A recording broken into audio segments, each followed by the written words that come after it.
আজকে ফেনীতে সেই বন্যার পরিস্থিতি পরিদর্শন করার জন্য আমিরে জামাত ডক্টর শফিকুর রহমান স্যার তিনি গিয়েছেন এবং বন্যা কবলিত বানভাসী সে সমস্ত মানুষদের দুঃখ দুর্দশার কথা শুনেছেন এবং বিভিন্ন ত্রাণ সামগ্রী তাদেরকে সহযোগিতা করেছেন। শুধু তাই নয়, আমিরে জামাত আমি দেখলাম অনেকগুলো মানুষকে সহযোগিতা করেছেন, পাশাপাশি অনেক অসহায় মানুষকে সান্ত্বনা দিচ্ছেন।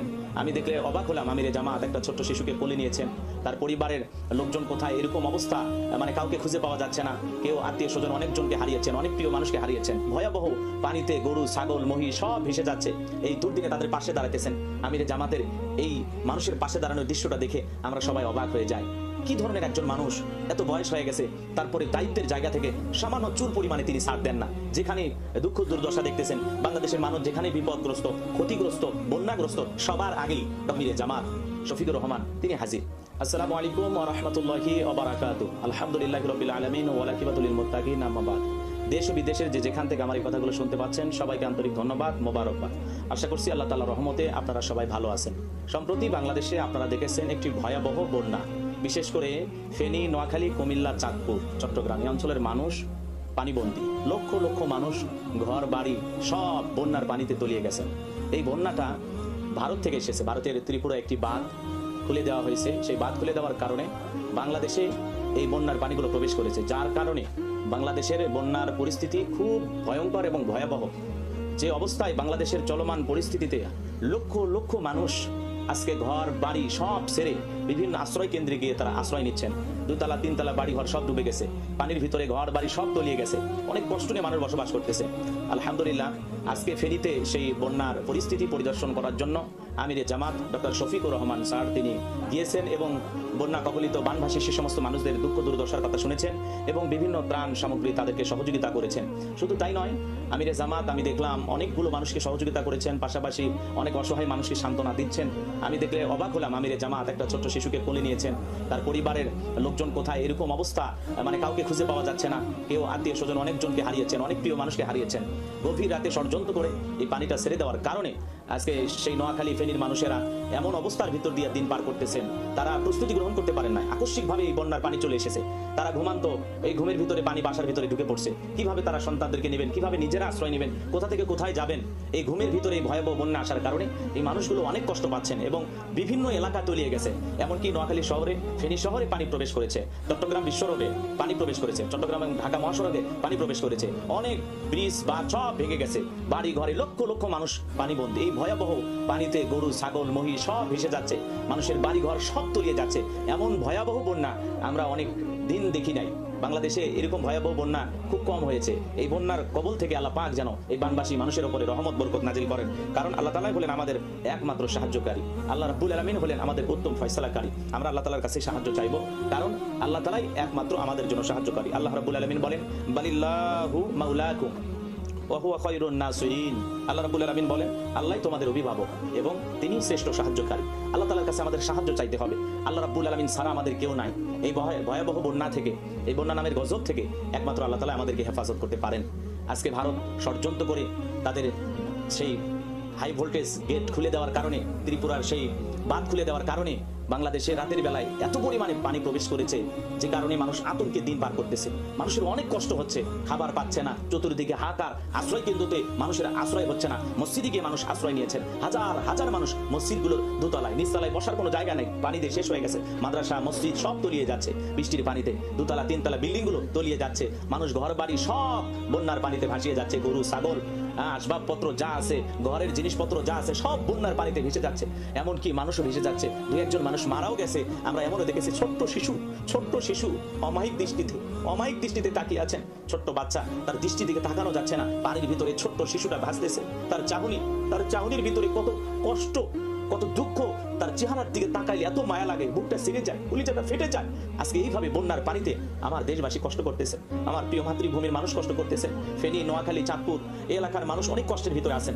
এই জন্য সমাজের বিদ্যমান যারা আছেন, যাদেরকে আল্লাহ তাআলা সম্পদ দিয়েছেন, আসুন সকলে আমরা সহযোগিতার হাত বাড়াই, এই দুর্দিনে আমরা তাদের পাশে থাকি। এলাকার মানুষ এই বন্যার সাথে অভ্যস্ত না, এলাকার মানুষ বেশিরভাগ মানুষ প্রবাসী, তারা বিদেশে থাকেন। আজকে সেই নোয়াখালী, ফেনী, চাঁদপুর, কুমিল্লা বন্যার পানিতে ডুবে গেছে, সব অঞ্চল ডুবে গেছে। লক্ষ লক্ষ মানুষ ঘর ছাড়া, বাড়ি ছাড়া, লক্ষ লক্ষ মানুষ কি খাবে? তারা জরুরি ছাড়তে পারতেছে না, ঠিক মতো সালাত আদায় করতে পারতেছে না। আমি দেখলাম একটা নৌকাতে লাশ নিয়ে যাচ্ছে, একটু মাটি খুঁজতেছে, এই মানুষটাকে কবর দেবে। লাশ নিয়ে চলতেছে, লাশ নিয়ে নৌকার উপরে চলতেছে, একটু মাটি খুঁজতেছে, এই মৃত মানুষটাকে কবর দেবেন, তার কবর দেওয়ার মতো একটু মাটি খুঁজে পাওয়া যাচ্ছে না। চতুর্দিকে শুধু পানি আর পানি, পানি আর পানি। হাঁকা নৌকা নিয়ে, স্পিড বোট নিয়ে সকলে সহযোগিতার হাত বাড়াই দিতেছেন। সকলেই নৌকা নিয়ে, স্পিড বোট নিয়ে নৌবাহিনী, সেনাবাহিনীর ভাইরা সহযোগিতা করতেছেন, বিভিন্ন সংগঠনের ভাইরা সহযোগিতা করতেছেন। আমিরে জামাত ডক্টর শফিকুর রহমান সহ সবাই গিয়ে সেখানে সহযোগিতা করতেছেন। হাজার হাজার মানুষকে তারা ত্রাণ সহযোগিতা করতেছেন, এই দুর্দিনে তাদের পাশে দাঁড়াতেছেন। আমিরে জামাতের এই মানুষের পাশে দাঁড়ানোর দৃশ্যটা দেখে আমরা সবাই অবাক হয়ে যাই। কি ধরনের একজন মানুষ, এত বয়স হয়ে গেছে, তারপরে দায়িত্বের জায়গা থেকে সামান্য চুল পরিমাণে তিনি ছাড় দেন না। যেখানে দুঃখ দুর্দশা দেখতেছেন, বাংলাদেশের মানুষ যেখানে বিপদগ্রস্ত, ক্ষতিগ্রস্ত, বন্যাগ্রস্ত, সবার আগেই আমিরে জামাত শফিকুর রহমান তিনি হাজির। আমিরে জামাত শফিকুর রহমান তিনি হাজির। এই বয়সে তিনি বন্যার পানিতে ভিজে মানুষকে সহযোগিতা করতেছেন, মানুষের খোঁজ খবর জানতেছেন, পাশে দাঁড়াতেছেন, নগদ অর্থ সহযোগিতা করতেছেন। কেমন একজন মানুষ! নেতা কারে বলে? আমিরে জামাতকে না দেখলে আমরা চিনতাম না। নেতা হলে তো এমন নেতা হওয়া দরকার। আমিরে জামাতকে দেখে আমরা মুগ্ধ হয়ে যাচ্ছি, তার এই আচরণে, তার এই ব্যবহারে, তার এই জনগণের পাশে দাঁড়ানোর দৃশ্য দেখে দেশের 18 কোটি মানুষ আমিরে জামাতের প্রশংসা করতেছে, তার জন্য দোয়া করতেছেন। আল্লাহ পাক যেন তাকে সুস্থতার সহিত নেক হায়াত দান করেন। এই দেশ ও জাতির খেদমতের জন্য আমিরে জামাত ডক্টর শফিকুর রহমানকে আল্লাহ পাক যেন কবুল করেন। এই জন্য আমরা দিল থেকে তার জন্য দোয়া করব। আর আমি দেশবাসীর প্রতি আহ্বান করব, বিভিন্ন জেলা থেকে আপনারা যেভাবে যতটুকু পারেন সহযোগিতার হাত বাড়াবেন। আসুন এই দুর্দিনে আমরা তাদের পাশে দাঁড়াবো। আসুন, তারা তো আমাদেরই ভাই। এদেশে তারা জন্মগ্রহণ করেছেন। কে বৌদ্ধ, কে খ্রিস্টান, কে হিন্দু, কেউ মুসলমান, কেউ অমুসলমান, এটা দেখার সুযোগ নয়। এই বিপদে এবং বানভাসী মানুষদের পাশে দাঁড়ানোই এখন আমাদের একমাত্র দায়িত্ব। আমরা পাশে দাঁড়িয়ে পুরো পৃথিবীকে দেখিয়ে দেব বিপদের সময় আমরা কখনো পিছপা হই না, এটাই দেখানোর সময়। আসুন, যার কাছে যতটুকু আছে, যতটুকু অর্থ পারি, ততটুকু নিয়ে আমরা সহযোগিতার হাত বাড়াই। আসুন, যে অঞ্চল থেকে বিভিন্ন ভাবে ভাইরা সহযোগিতা তুলে নিয়ে যাচ্ছেন, বিভিন্ন ছাত্র ভাইরা যাচ্ছেন, বিভিন্ন সংগঠনের ভাইরা যাচ্ছেন।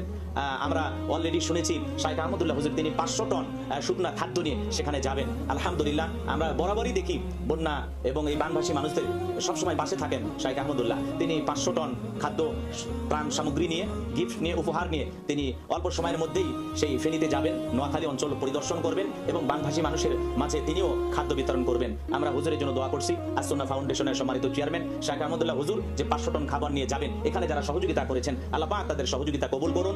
আমরা প্রিয় দেশবাসী সকলের কাছে, বিশেষ করে মোনাজাতে আল্লাহ তাআলার কাছে দোয়া করবেন, আল্লাহ রাব্বুল আলামিন যেন ওয়াসিরি এই বন্যার হাত থেকে আমাদের বাংলাদেশের সেই সমস্ত অঞ্চলের মানুষদেরকে, শুধুমাত্র নোয়াখালী, ফেনী, কুমিল্লা, চাঁদপুর নয়, চট্টগ্রাম সহ এদিকে কুড়িগ্রাম, লালমনিরহাট, গাইবান্ধা, যে অঞ্চলে হোক না কেন, বিশেষ করে সিলেট, মৌলভীবাজার, সারা দেশে যে এলাকায় বন্যা হয়েছে সব এলাকার মানুষের জন্য আমরা দোয়া করব। আর যতটুকু আর্থিক সহযোগিতা আমাদের পক্ষে সম্ভব আমরা ততটুকু আর্থিক সহযোগিতা করার চেষ্টা করবো ইনশাআল্লাহ। এই দুর্দিনে আমরা তাদের পাশে থাকবো, সহযোগিতা করব। তারা আমাদেরই ভাই, আমাদের আত্মীয় স্বজন, একই দেশের মানুষ, আমরা একই ভাষায় কথা বলি। এই জন্য আসুন এই দুর্দিনে আমরা এই বানভাসী মানুষের পাশে দাঁড়াই, সহযোগিতার হাত বাড়াই, একটু ভালোবাসার চাদরে তাদেরকে আবৃত করি। যাদের আশ্রয় নাই একটু আশ্রয় দেওয়ার চেষ্টা করি, যাদের কাপড় নাই একটু কাপড় দেওয়ার চেষ্টা করি, যাদের খাবারের ব্যবস্থা নাই একটু খাবার দিয়ে সহযোগিতা করি। আল্লাহ পাক আমাদের সবাইকে সঠিক বুঝ দান করুন। সকলে ভালো থাকবেন, সুস্থ থাকবেন। পরিশেষে একটি কথা বলবো, এই দেশ আপনার আমার সবার। আজকে যদি বানভাসী মানুষের দুর্দিনে আমরা পাশে দাঁড়াই, আমাদের দুর্দিনেও ইনশাআল্লাহ তারা আমাদের পাশে দাঁড়াবেন। আল্লাহ রাব্বুল আলামিন উত্তম ফয়সালাকারী, নি'মাল মাওলা ওয়া নি'মান নাসির। আল্লাহ রাব্বুল আলামিন উত্তম সাহায্যকারী, তিনি আমাদের উত্তম অভিভাবক। আল্লাহ রাব্বুল আলামিন আমাদের সবাইকে এই বিপদ থেকে, এই বালা মুসিবত থেকে হেফাজত করুন। আল্লাহর রহমত আল্লাহ রাব্বুল আলামিন নাজিল করুন। ওয়া আনতা আরহামুর রাহিমিন, তিনি দয়ালুর মধ্যে সর্বশ্রেষ্ঠ দয়ালু। আল্লাহ তাআলা দয়া চাই। আল্লাহ আমাদের প্রিয় মাতৃভূমি বাংলাদেশের প্রতি রহম করুন, দয়া করুন। আল্লাহ এই বন্যা থেকে এই বানভাসী মানুষকে আপনি হেফাজত করুন। ওয়া আখিরি দাওয়ানা আলহামদুলিল্লাহি রাব্বিল আলামিন। আসসালামু আলাইকুম ওয়া রাহমাতুল্লাহি ওয়া বারাকাতুহু।